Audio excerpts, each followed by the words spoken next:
Coatlicue, la diosa Coatlicue. Coatl, serpiente. Icue, su falda, o sea, su falda de serpientes, o como algunos lo han traducido, la de falda de serpientes. Es difícil hablar de los dioses y sobre todo de los dioses aztecas. ¿Por qué? De hecho, la cultura azteca es una de las más estudiadas y de la que hay más información. Hay abundante información, muchos escritos, muchos relatos, muchas crónicas. Hay mucha información, sin embargo, está muy nebuloso, muy oscuro todo lo que tiene que ver con los dioses, con las divinidades de los antiguos mesoamericanos en general. ¿Quién era Coatlicue? En algunas fuentes se nos dice que era madre de Quetzalcóatl y en otros se nos dice que era madre de Huitzilopochtli, el colibrí zurdo, el dios solar y probablemente el dios principal de los aztecas. También se nos dice que es la madre de todos los dioses. Su representación más conocida es esa escultura que todos conocemos, donde se le ve precisamente con su falda de serpientes así trenzadas. No tiene cabeza humana, o al menos no se le distingue como tal, sino que son dos serpientes que se encuentran, o sea, quedan como de frente y forman una sola cara, como si fuera de un pues sí, de otra serpiente mirando de frente, o algún otro animal, algún otro reptil. Los estudiosos nos dicen que son dos chorros de sangre, como si hubiera sido decapitada y de su cuello estuvieran brotando dos chorros de sangre en forma de serpiente. Sus pies también son como garras, y más que garras, si nos quedamos viendo un poco con más detalle, nos damos cuenta que también son como cabezas de monstruos. Lo que serían las uñas más bien son colmillos o dientes muy afilados, lo mismo que sus manos. Sus manos también tienen esa misma forma como de cabeza de monstruo o cabeza de serpiente. Sus uñas más bien serían los dientes o los colmillos de esta serpiente. Tiene un collar hecho de corazones y de manos. Nos hace recordar un poquito diosas de otra parte del mundo. De hecho, hay algunos estudiosos muy serios que nos dicen que es posible que haya relación con civilizaciones de otra parte del mundo, de la India más precisamente. Abajo de este collar se ven los pechos, los senos, que nos dan la indicación de que es la diosa madre. Esta escultura, que algunos pueden calificar como terrorífica o monstruosa, en realidad es muy plástica, muy estética. Los aztecas tenían unas concepciones bastante avanzadas en cuanto a la pintura, el dibujo, la escultura, y esa representación de la diosa madre o de Coatlicue es una muestra, una prueba de ello. Según se nos narra en las fuentes antiguas, se dice que Coatlicue se quedó ahí en Aztlán, de donde salieron precisamente los aztecas, por eso se llaman aztecas, porque venían de Aztlán, y ella se quedó ahí mientras su hijo Huitzilopochtli hacía el viaje hacia la tierra prometida, hacia el lugar donde habría de fundar la civilización que habría de dominar, según ellos, el mundo, o como ellos decían, el universo. O sea, guió a los aztecas, a los azteca mexitin, hacia México Tenochtitlan, en la tierra prometida, por hacer una comparación con otra civilización, nuevamente otra civilización muy importante del mundo. Y ahí vemos nuevamente que hay grandes paralelismos con otros pueblos, con otras culturas, y que pueden o no ser coincidencias, y que si son coincidencias, pues grandes coincidencias, y por lo mismo dan origen a muchas teorías y abren el camino a considerar otras posibilidades de que la historia se haya desarrollado, o sea, la historia antigua pueda haber tenido un desarrollo muy distinto a lo que ahora creemos.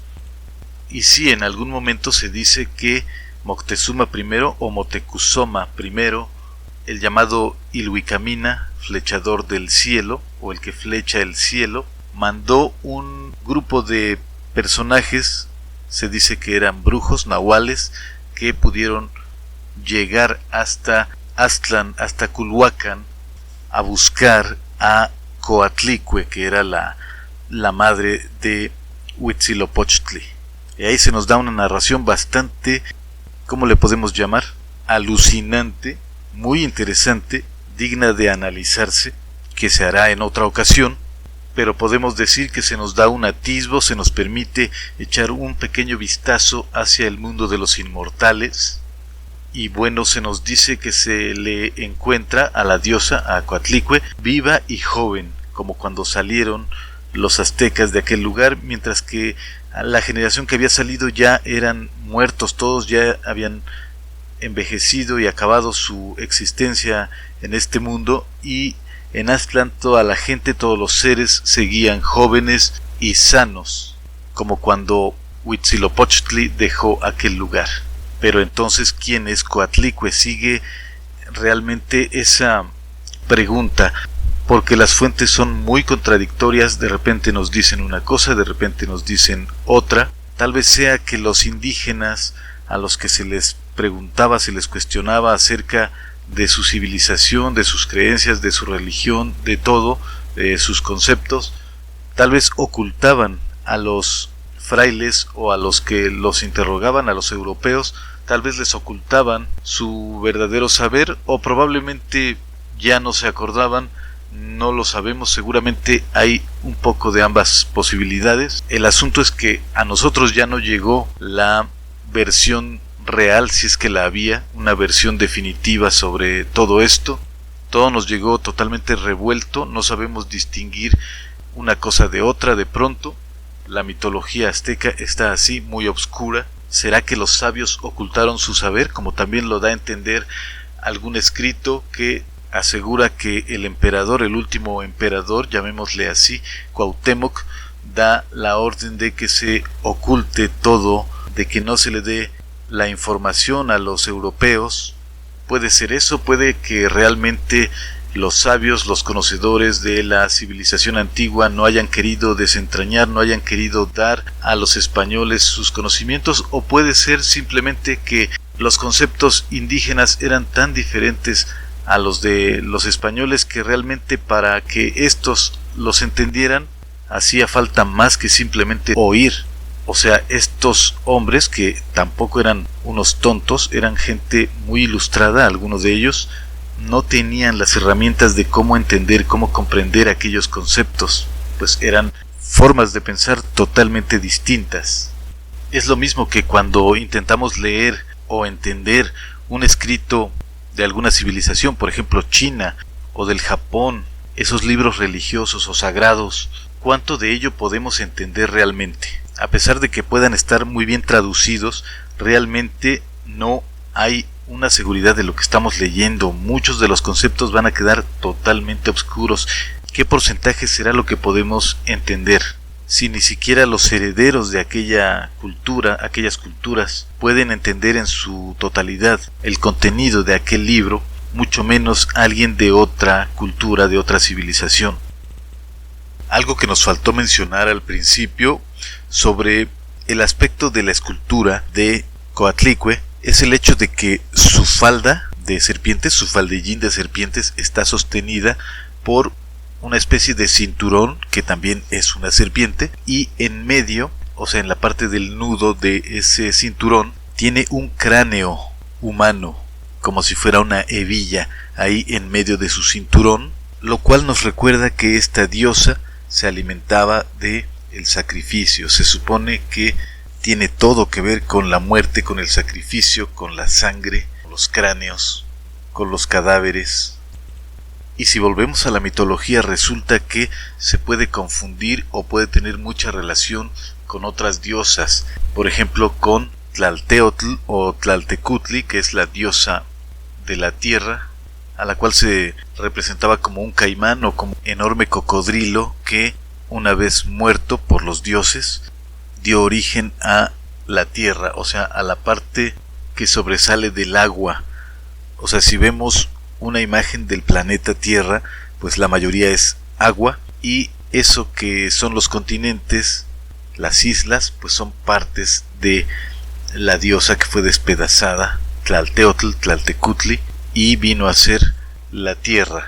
Asimismo, Coatlicue se parece y se confunde con Cihuacóatl, que era la mujer serpiente. Eso significa Cihuacóatl, la mujer serpiente.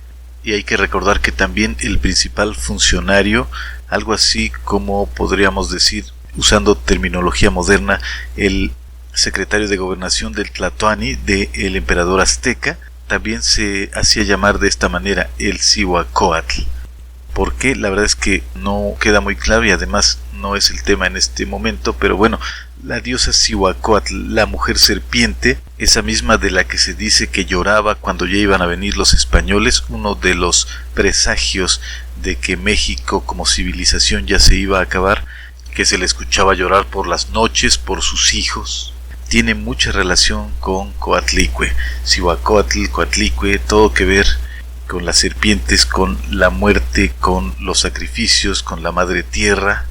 Y bueno, esto último, lo de la madre tierra, creo que es el aspecto más importante que podemos decir y enfatizar en este momento, en esta ocasión, sobre Coatlicue, o sea, la madre tierra. Tonantzintlalli, esa es la manera en que nombraban los aztecas a este planeta Tierra.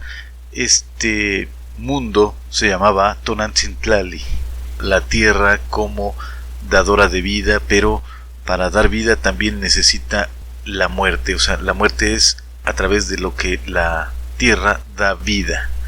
La Tierra necesita recibir los cuerpos muertos para, a partir de ahí, dar vida, producir árboles, plantas. Por eso se decía que la tierra estaba hambrienta de sacrificio, se alimentaba de el cuerpo de cualquier hombre o ser en general que moría y saciaba su sed con la sangre. Y a través de eso pues volvía a regenerarse todo. Era el ciclo de vida y muerte. Y también esa dicotomía, esa dualidad tan presente, o más bien omnipresente en el pensamiento de los antiguos mexicanos, de los antiguos mesoamericanos, de los antiguos aztecas. Es todo sobre este tema, aunque solo por el momento. Yo soy Artemio Guevara y te saludo desde Ciudad de México.